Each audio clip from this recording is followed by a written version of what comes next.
In the quiet town of Willowbrook, nestled at the edge of a dense forest, lived a man named George. He was an unassuming individual, a loner by nature, who found solace in the tranquility of his surroundings. One gloomy evening, as the rain tapped gently against his window, George felt an inexplicable restlessness. A gnawing curiosity stirred within him, urging him to venture beyond the boundaries he had grown so accustomed to. Leaving the comfort of his home, George embarked on a solitary walk through the forest, guided only by the dim light of his lantern. The air was thick with an eerie silence, broken only by the distant rustling of leaves and the soft patter of raindrops. He wandered deeper into the woods than he had ever gone before, feeling a peculiar sensation that he was being drawn towards something unknown. After what felt like hours, George stumbled upon an anomaly, an old, dilapidated house standing alone amidst the trees. Its windows were shattered, its wooden facade weathered by time and neglect. Despite its decrepit appearance, a strange compulsion urged George to step inside. With trepidation, he pushed open the creaking door. The interior was shrouded in darkness, his lantern's feeble light barely penetrating the obscurity. As he cautiously advanced, the floorboards creaked beneath his feet, as if protesting his intrusion. The air grew colder, and a sense of foreboding settled over him like a heavy blanket. And then he heard it, a low, guttural groan emanating from somewhere within the house. His heart raced as he followed the sound, his lantern flickering ominously. The source of the sound led him to a room at the end of a dimly lit corridor. The door was slightly ajar, revealing a flicker of pale light within.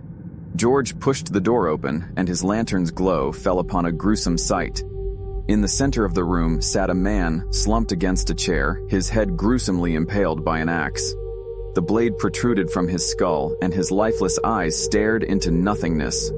Despite the fatal wound, the man emitted a mournful groan, a sound that seemed to transcend the boundaries of death itself. George stumbled back in horror, his mind reeling in disbelief. Was this a macabre hallucination, a manifestation of his overactive imagination? He felt an overwhelming urge to flee, to escape the nightmare that had ensnared him.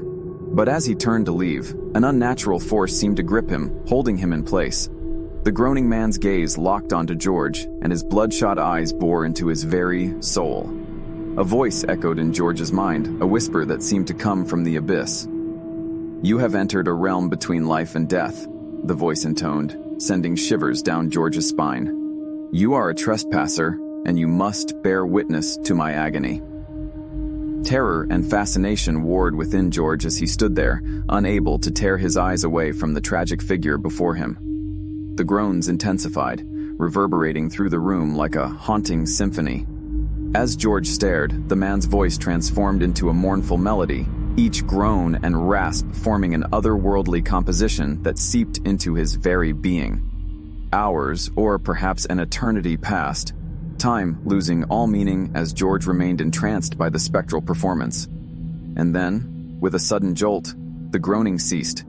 The man's lifeless eyes locked onto George one final time, and a voice, distant yet unmistakably present, echoed in George's mind. "You shall bear my burden now." As the words reverberated through him, George felt a searing pain in his head, as if an axe had struck him. Darkness overtook his senses, and he collapsed to the floor.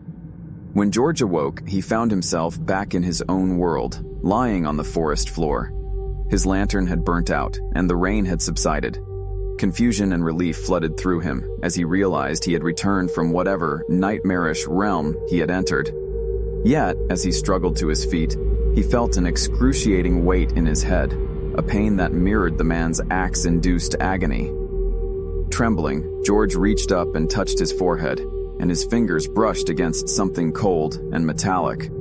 The blade of an axe embedded in his skull. A horrified scream tore from George's lips as he comprehended the truth.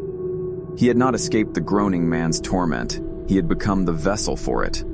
Trapped in a purgatorial state between life and death, George now carried the burden of the groans, destined to haunt the living as the man had haunted him. And so, as the rain began to fall once more, George's anguished wails joined the symphony of groans that echoed through the forest, a haunting chorus that would forever remind the world of his tragic fate and the night he ventured too far into the unknown. Willowbrook, nestled at the edge of a dense forest, lived a man named George.